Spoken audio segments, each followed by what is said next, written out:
Dikisahkan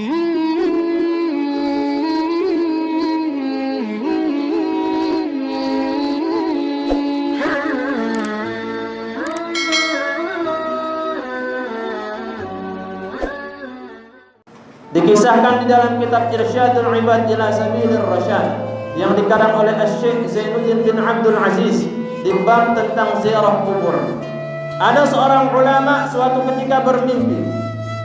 Ulama ini bermimpi melihat semua penghuni kuburan itu pada bangkit keluar dari kuburnya. Jadi ulama tersebut bermimpi melihat penghuni kubur pada bangkit, pada keluar dari kuburnya. Dilihatnya para penghuni kuburan tersebut sedang mengambil sesuatu yang ada di dekat kuburannya. Tapi ada satu orang yang tidak ikut mengambil sesuatu di dekat kuburannya. Orang tersebut hanya duduk termenung, tidak mengambil sesuatu yang ada di dekat kuburannya seperti halnya penghuni-penghuni kuburan lainnya. Akhirnya ulama tersebut bertanya kepada orang yang duduk tadi yang tidak ikut mengambil sesuatu di dekat kuburannya, "Hai fulan, kenapa penghuni-penghuni kuburan itu bangkit dari kubur dan mengambil sesuatu yang ada di dekat kuburannya? Emangnya mereka itu mengambil apa?" Kata orang yang duduk tadi, penghuni-penghuni kuburan lainnya itu sedang mengambil kiriman hadiah dari keluarganya yang masih hidup di dunia. Kiriman bacaan Al-Quran dari keluarganya yang masih hidup di dunia. Kemudian ulama ini bertanya, "Terus kenapa kau tidak mengambil sesuatu yang berada di dekat kuburanmu seperti halnya penghuni kuburan lainnya?" Kemudian orang tersebut menjawab, "Alhamdulillah saya sudah cukup. Alhamdulillah saya sudah cukup." Kenapa sudah cukup? Tanya ulama. Karena orang tersebut mempunyai seorang anak yang setiap hari mengkhatamkan Al-Quran 30 juz. Jadi orang yang duduk tadi yang tidak ikut mengambil sesuatu yang ada di dekat kuburannya punya seorang anak yang setiap hari khatam Al-Quran 30 juz. Mungkinkah ada seseorang yang hafal, yang khatam Al-Quran setiap hari 30 juz? Bisa saja saudara-saudara.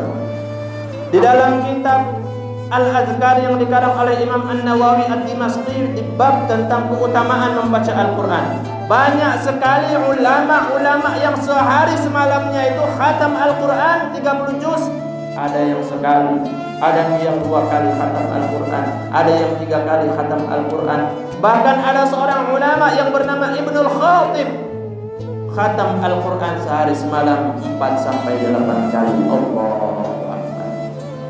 Jadi bisa saja kalau ada seseorang yang khatam Al-Quran dalam sehari semalam 30 juz.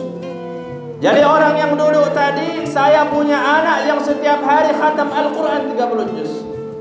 Dan ketika anak saya khatam Al-Quran 30 juz, anak saya menghadiahkan pahala bacaan Al-Qurannya untuk saya sebagai orang tuanya yang sudah meninggal dunia. Allah.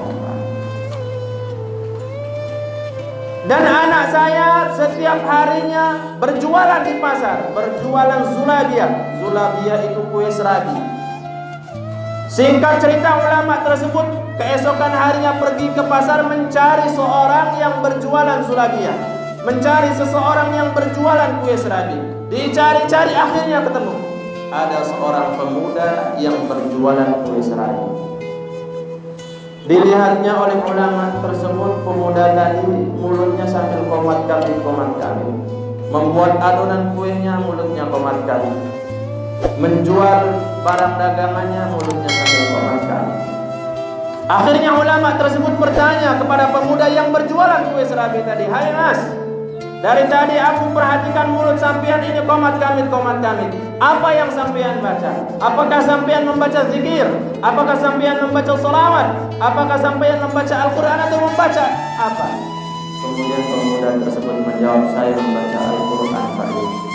Setiap hari alhamdulillah saya khatam Al-Quran 30 juz. Dan ketika saya khatam, saya hadiahkan pahalanya untuk orang tua saya yang sudah meninggal dunia." Allah. Setelah sekian lama dari kejadian, ulama ngobrol dengan pemuda yang berjualan kue serabi tadi. Ulama tersebut mimpi kembali. Dilihatnya penghuni kuburan pada bangkit, pada keluar semua dari kuburannya. Tapi dilihatnya orang yang tadinya duduk saja yang tidak mengambil sesuatu di dekat kuburannya ini ikut mengambil sesuatu di dekat kuburannya. Ulama tersebut belum sempat bertanya kepada orang tersebut. Ulama tersebut bangun dari tidurnya dan bergegas keesokan harinya pergi ke pasar untuk mencari pemuda yang berjual kuis raya. Dicari, akhirnya tak ketemu.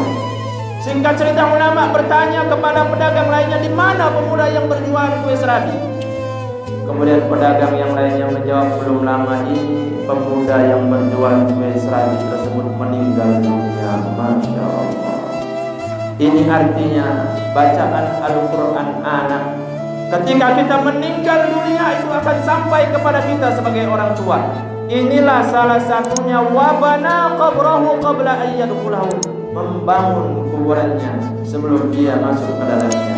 Mudah-mudahan Allah jadikan anak cucu keturunan kita menjadi anak cucu yang cinta dengan Al-Quran, menjadi anak cucu yang senantiasa berinteraksi dengan Al-Quran, menjadi anak cucu yang senantiasa membaca Al-Quran, sehingga kelak kita sebagai orang tua meninggal dunia, kita bisa bahagia di dalam kubur dan bisa memberikan syafaat kepada kita sebagai orang tua di hari kiamat. Amin ya rabbal alamin.